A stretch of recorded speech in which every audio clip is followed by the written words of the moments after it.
Passion is more important than you think. Kita contek ya sedikit caranya Warren Buffett. Karena memang di kripto ini ada yang namanya sektor, ada yang namanya naratif, ada yang namanya hype. Itulah kenapa kita selalu ajarkan, kita balut dengan yang namanya narrative research. Narrative research ini perlu ya. Jadi kalau kita main the Warren Buffett style di kripto itu bisa dengan cara apa ya? Kita mengatur alokasi kita di dalam beberapa project, di dalam beberapa sektor, di dalam beberapa naratif yang berbeda yang nanti akan kita ajari di video ini ya. Di sini teman-teman harus memahami yang namanya konsep risiko dan juga return. Semakin banyak ya kita berinvestasi pada semua koin.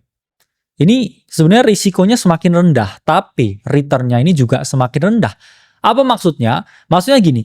Kalau teman-teman ini misalkan punya uang 100 juta, kemudian membeli 1000 koin yang ada di semua page ya, di CoinGecko atau di CoinMarketCap. Misalkan teman-teman beli ya semua koin 100.000 dengan uang 100 juta yang kalian miliki. 100.000, 100.000, 100.000, 100.000 semuanya ya dari atas sampai bawah di 8 list itu ya, 8 page list itu. Jadi kamu beli 1000 koin dari uang 100 juta yang kamu miliki. Tebak apakah gainsnya maksimal? Jawabannya enggak.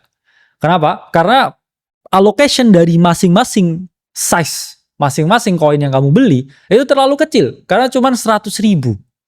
Ya, memang risikonya ya lebih kecil karena apa? Saya sangat terdiversifikasi, tapi bukan berarti ya terdiversifikasi 1000 koin itu dibeli semua.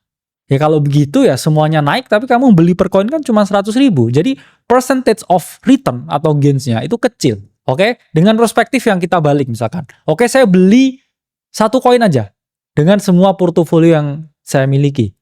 Apakah returnnya sangat tinggi? Mungkin.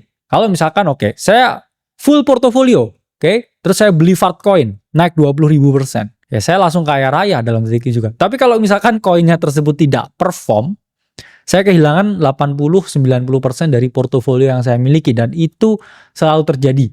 Ya. Lalu sweet spotnya di mana? Ya sweet spotnya itu adalah di tengah-tengah. 5-10 koin yang kita investasikan itu menurut saya pribadi adalah sweet spot.